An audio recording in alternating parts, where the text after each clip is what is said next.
You may have seen some headlines recently about a man named Alexei Navalny. He's been the victim of attacks, imprisonment, and poison.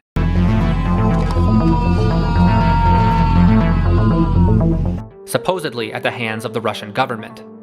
Navalny is a well-known Russian activist, and these recent attacks against him have spurred an international debate. Should the rest of the world do something about the lack of freedom in Russia? But why Navalny? Sure, he's a Russian activist and the opposition leader, but what about him makes the Russian government feel so threatened? To answer that question, we need to look at a bit of history.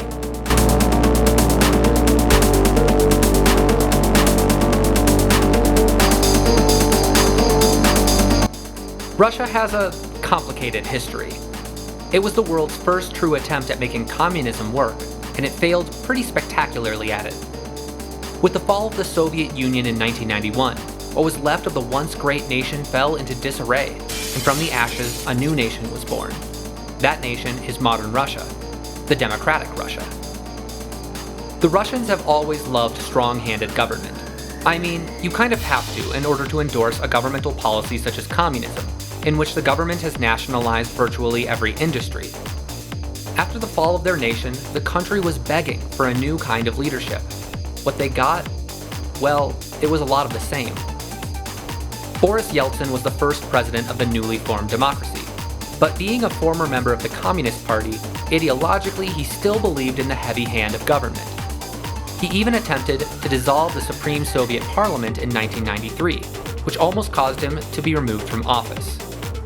Yeltsin used loyal military members to block an attempted coup, while at the same time created a new constitution which gave the president considerably more power. What followed is a stream of wars and internal pressures for him to resign. He held on until 1999, and that was when Vladimir Putin came to power, who at the time was a prime minister under Yeltsin. Putin was Yeltsin's chosen successor. So, it kind of brings into question the whole democracy thing. I'm sure you're all aware of Vladimir Putin. He's truly an infamous character, but many people in Russia view him as a savior. While he was president from 1999 to 2008, Russia saw a massive boom in its economy.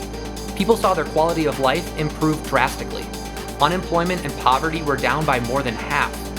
Many people attribute this success to Putin's shrewd economic policy, and he is highly revered by his supporters. But where there are supporters, there also have to be detractors. Critics of Putin claim he is power hungry.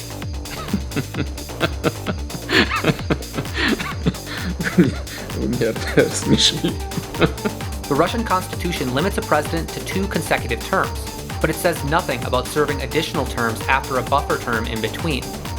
That was how Putin was able to run for president in 2012, after he had already served 2 previous terms. After Putin's 2 terms from 1999 to 2008, Dmitry Medvedev served as president.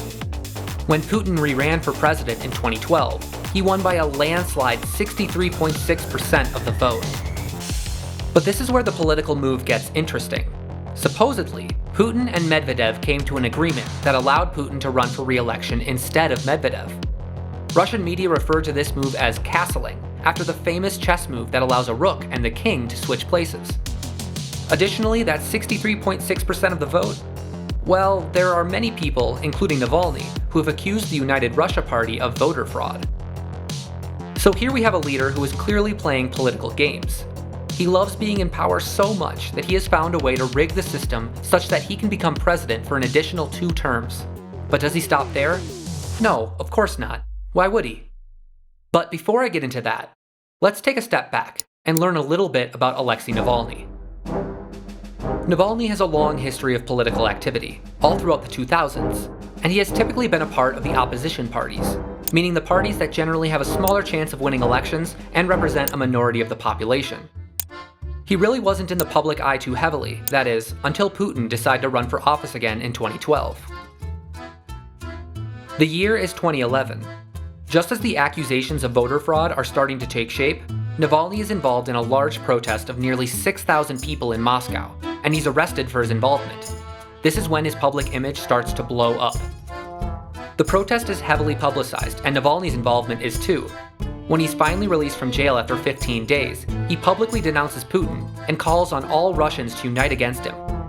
BBC News picks up a story about him and calls him the only major opposition figure to emerge in Russia in the past 5 years. Navalny starts to get even more involved in anti-Putin demonstrations. He organizes several huge demonstrations with as many as 50,000 people in attendance. This gets him into even more trouble with the government. They arrest him time and again, but he continues to be a thorn in the Kremlin's side. After the 2012 election, Putin sought to keep his party in power. At every opportunity, he would seek to keep his party officials in their elected seats, but there was always the backdrop of voter fraud.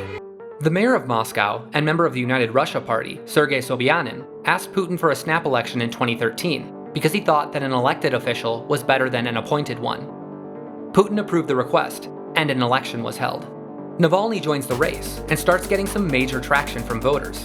But his candidacy is stopped short when he is sentenced to a 5-year prison term for fraud charges that were brought against him in 2012, when he was actively campaigning against the Kremlin. After significant pressures, the Kremlin released Navalny, possibly to make the election look more legitimate. So Navalny is back in the election. When the results finally come in, Sobyanin barely squeaks by with a victory, coming in with 51% of the vote. Navalny had a great showing for an opposition party, garnering 27% of the vote. But there's a stink in the air.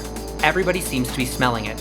Navalny publicly denounces the tally and even takes the election decision all the way to the Russian Supreme Court, but they rule in favor of the election results.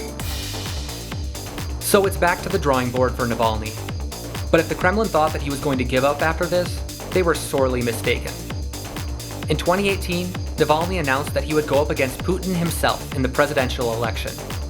But Putin's governmental lackeys struck back again, repeating their sentence from when he tried to run for mayor in 2013.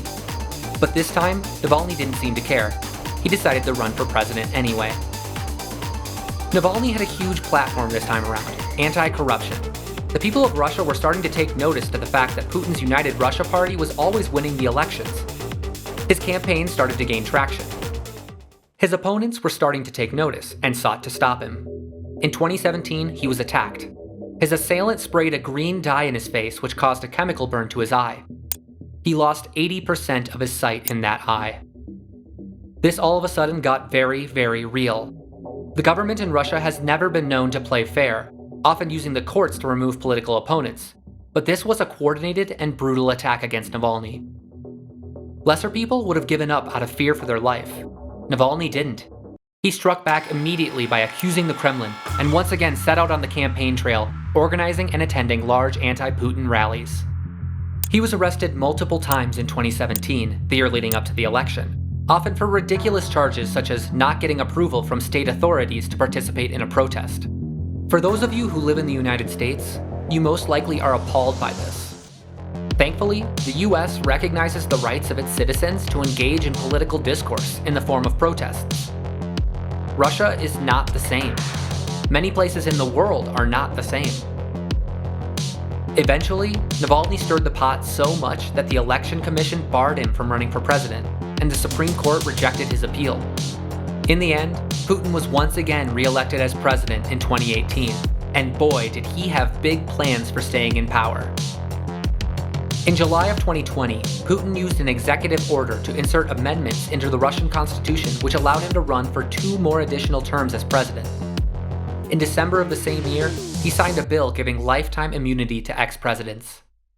These 2 political actions were huge for Putin, as it gave him the ability to remain in power for basically as long as he wanted, and he could never get in trouble for the dirty dealings he used to get there.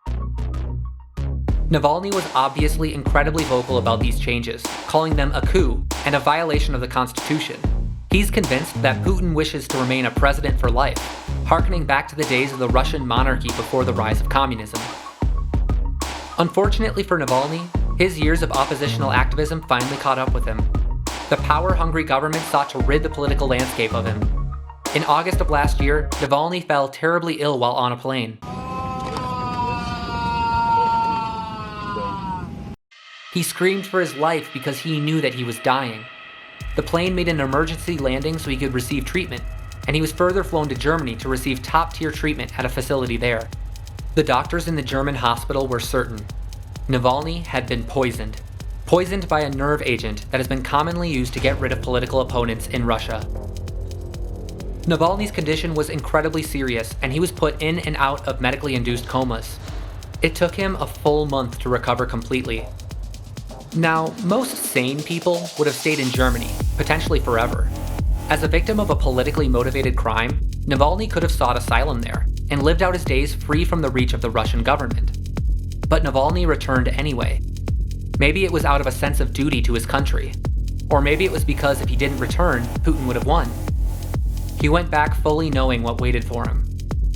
The Russian government knew they couldn't make another attempt at his life. Doing so would have been too risky given the light that was being cast down upon them from abroad. But they still needed to get rid of Navalny somehow. Otherwise, he would continue to talk about the Kremlin and organize against the government. So they detained him for the only reason they could. Despite the fact that he only left the country for medical reasons, he was detained soon upon arriving to Russia for violating his parole. In February, he was sentenced to 2.5 years in a corrective labor colony. This decision has been widely condemned by many countries in the Western world. In Russia, no one really has rights. If you speak out against the Kremlin, you will be punished. Navalny is proof of this. For too long, the Putin regime has been allowed to silence their political opponents. This time, the entire world is watching. Will the rest of the world do anything about it? That remains to be seen. But I hope something changes. To quote Martin Luther King Jr., "Injustice anywhere is a threat to justice everywhere."